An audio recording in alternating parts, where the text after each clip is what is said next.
All right, hello Quakes fans. Welcome back to the Quakesaholics, your new spot for all things San Jose Earthquakes. My name is Kevin, and I'm joined by our co-host Luis. Today we'll first be reflecting on our new signing, Hernan Lopez. Now that we've seen Hernan play a number of games for the Black and Blue, we'll be discussing those performances, his strengths, some of the limitations, and overall how he benefits the team.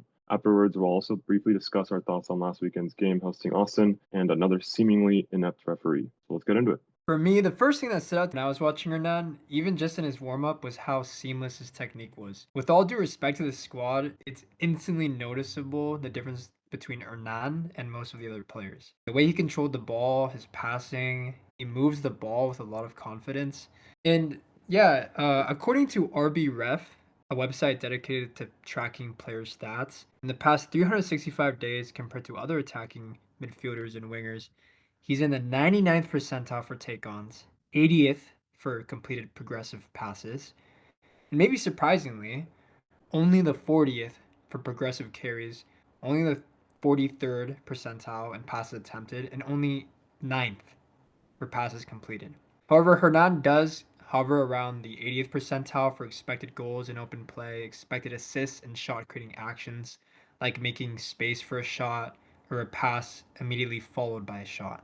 For people that aren't that familiar with FBref, I think having some examples of other players in the league might better paint the picture here, specifically with these successful take-ons to illustrate how good of a dribbler he is. We just sort of randomly chose two other players that also fit that 10 role that are known for being good at dribbling. And so the first one is Mukhtar, and you can see here that he is 96th percentile and in successful take-ons with 1.71, so just about two per game. And then Acosta is just a little bit over three per game, also around the mid 90s percentile. And then going back to Hernan, you look at this number 4.12 per 90. Over time, that becomes really meaningful. And these are already established players in the league. And I mean, Acosta has won the MVP award, and Hernan is in that ballpark and above, really. So it just goes to show that he's a really good dribbler. But these numbers on the passing side, I feel like it doesn't do him justice because I actually think that Hernan is a really good passer and really has two kinds of passes. He has those quick passes that have a lot of flair. It was really the first thing we saw against LAFC.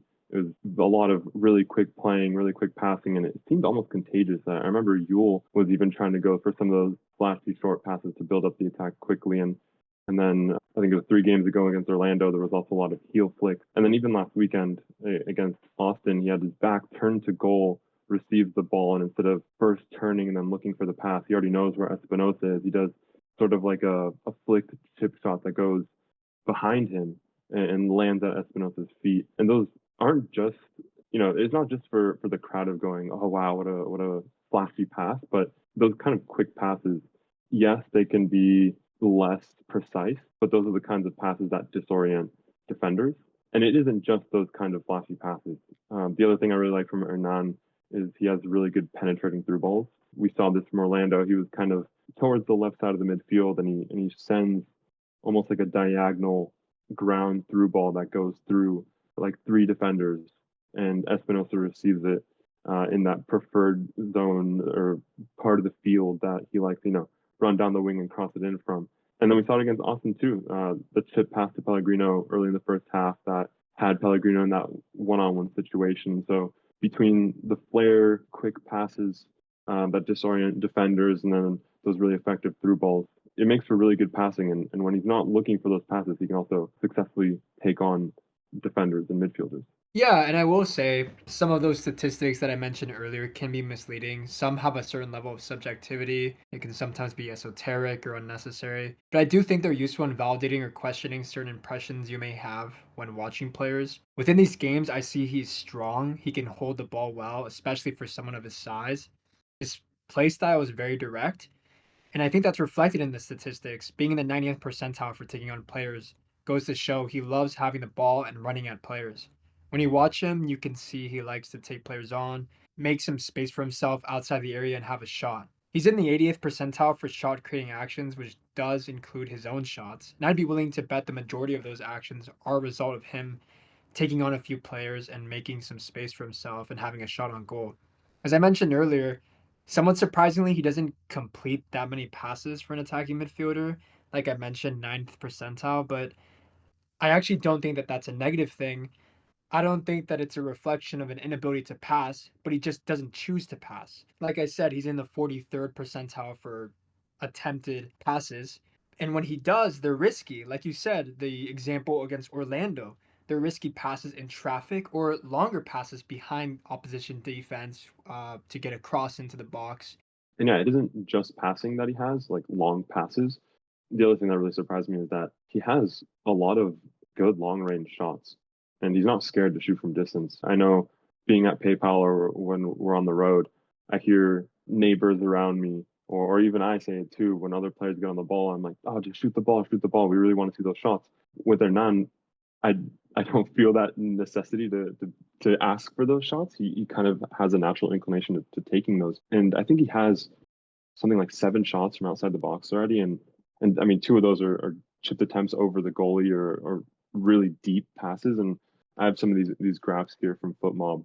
You can see that some of these are super, super far away. Like this one is basically from the midfield. This is the one against Colorado when he intercepted one of the passes from Colorado going to one of the midfielders, and he just instantly just ripped the shot. He has these against Portland. One of them was the chipped goal from distance, and yeah, it's just a pattern that I really like. That he's not scared to shoot from distance, and that's the kind of X factor that we need in disorienting defenses. Yeah, and this is just talking about the things he brings the team on the ball. Defensively may be where Hernan stands out the most from other players in his position. He's calculated in the press, he's dogged in the tackle.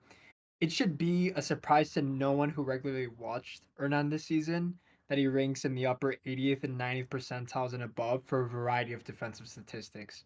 He works hard for the team and seems to pride himself on his defensive work rate.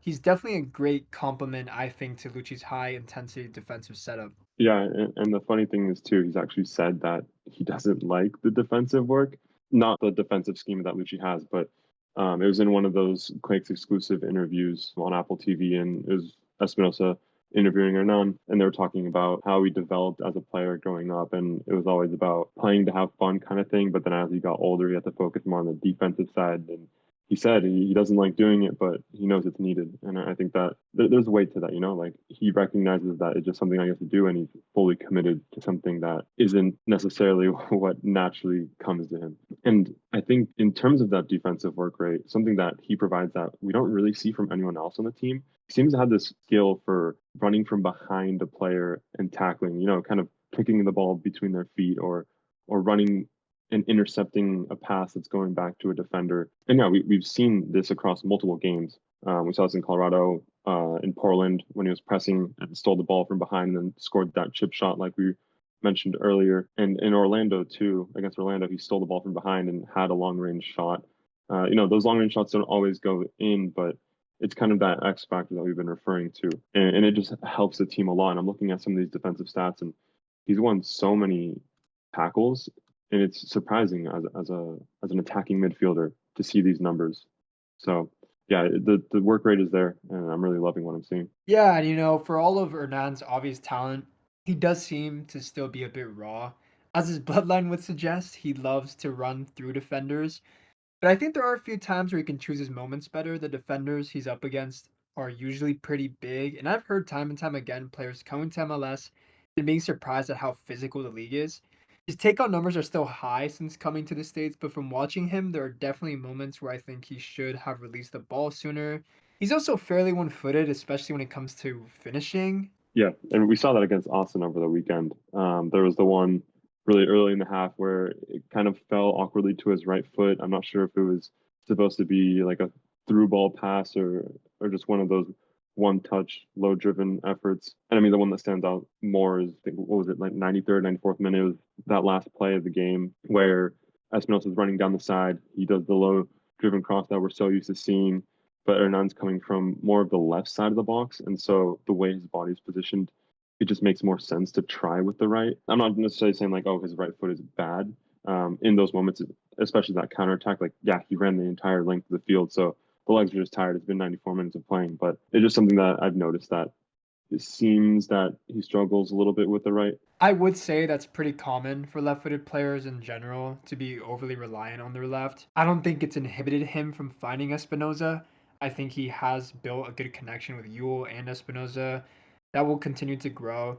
I think generally his desire to be direct and to try things are what make him an exciting player. That goal versus Portland is a great example. Maybe a more quote unquote disciplined player wouldn't try to lob the keeper. They might take a touch, but I think that's what makes him who he is.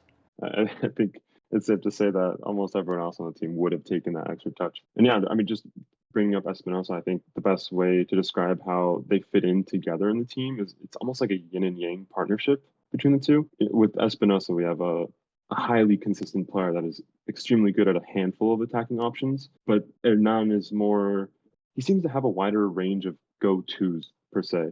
And it adds chaos to their team's defense. Like I said, like the flashy quick passes, the through balls, shooting from distance. They're effective at disorienting teams, and I think that's what we needed overall as a team. But when those things don't work out, I feel like you do feel that void.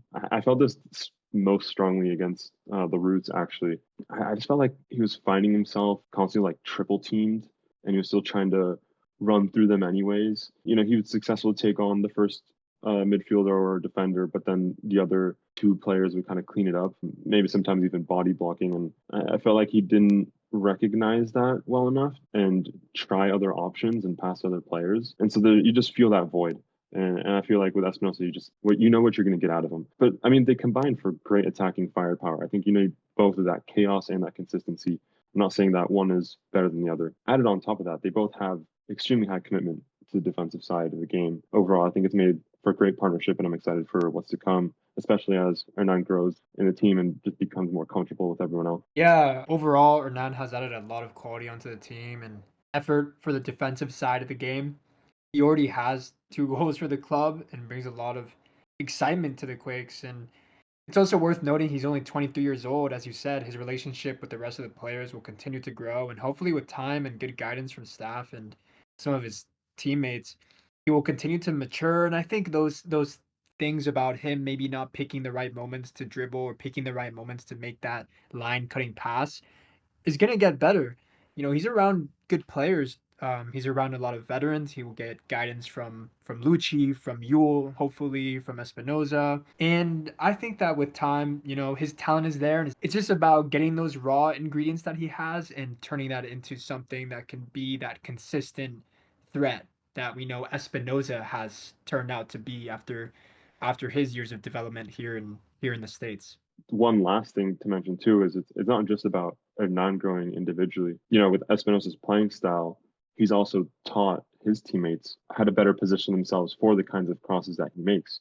And I think the same thing can be said for Hernan, that as the rest of the team grows comfortable with him, they'll be able to identify when he's going to go for that dribble or when he's getting ready to make that pass, and they'll make those runs.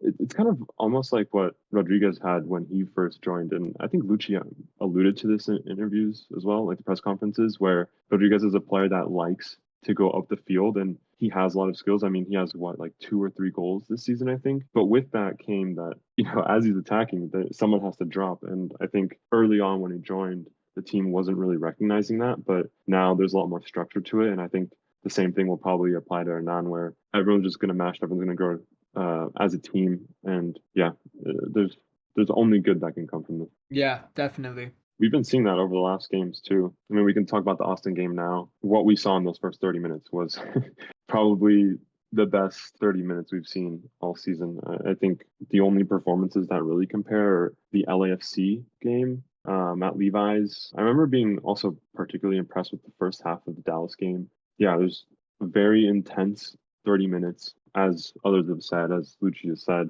could have easily been 3-0 at the half. The officiating wasn't nearly as bad as Portland. I don't want to play the victim card, but I definitely think some of those fouls that were called were questionable. The Kappa one sticks out the most, and it's unfortunate that then he got a yellow card, and then Vitor Costa later on also got a yellow card for arguing with the ref. I mean, you argue with the ref, it's kind of what's going to happen. I wasn't able to see it because they didn't have the replay for the actual foul that gave Austin the free kick. I think it was Gresso. I was sitting on that side of the field. It didn't look like there was contact, but they just don't show those things in the highlights. So kind of give them the benefit of the doubt. It was kind of like last year when we played them at home at the end of the season. I think it was the last home game of the season. It was also 1-1. That game felt like the Quakes were the team with more chances, and then Austin just capitalized on their one chance. And I feel like that's how this game went too, where they just had that free kick, and we've suffered on set pieces, and they were able to capitalize on it, and it kind of killed the momentum. And I mean, with how much energy we'd expanded in the first 30 minutes, I totally get it. The second half, it felt it felt like we were still dominant in the second half, but at a lower RPM rate, if that makes sense. And then we really turned up, went into seventh gear in like the stoppage time with the two posts that we hit, and then the Espinosa run down the field. And I think that's also something to mention about Hernan is that I'm really surprised with how much stamina he has and how much speed he has. He really feels like a box to box midfielder. It's weird. It's hard for me to define him. It's like a 10 that's also box to box and really good at defending. Like you were talking about with this Austin game, I think that it's a bit cliche, but I do think it's one of those examples where if you don't take your chances, the other team will. And like you said, the Earthquake started off strong, but if you can't put the ball in the net and then, they get that free kick and it goes in, and then at the very end, that was just killer, wasn't it? Like, we've been looking for Yeah. that Goonies moment for so long, and we just cannot get it.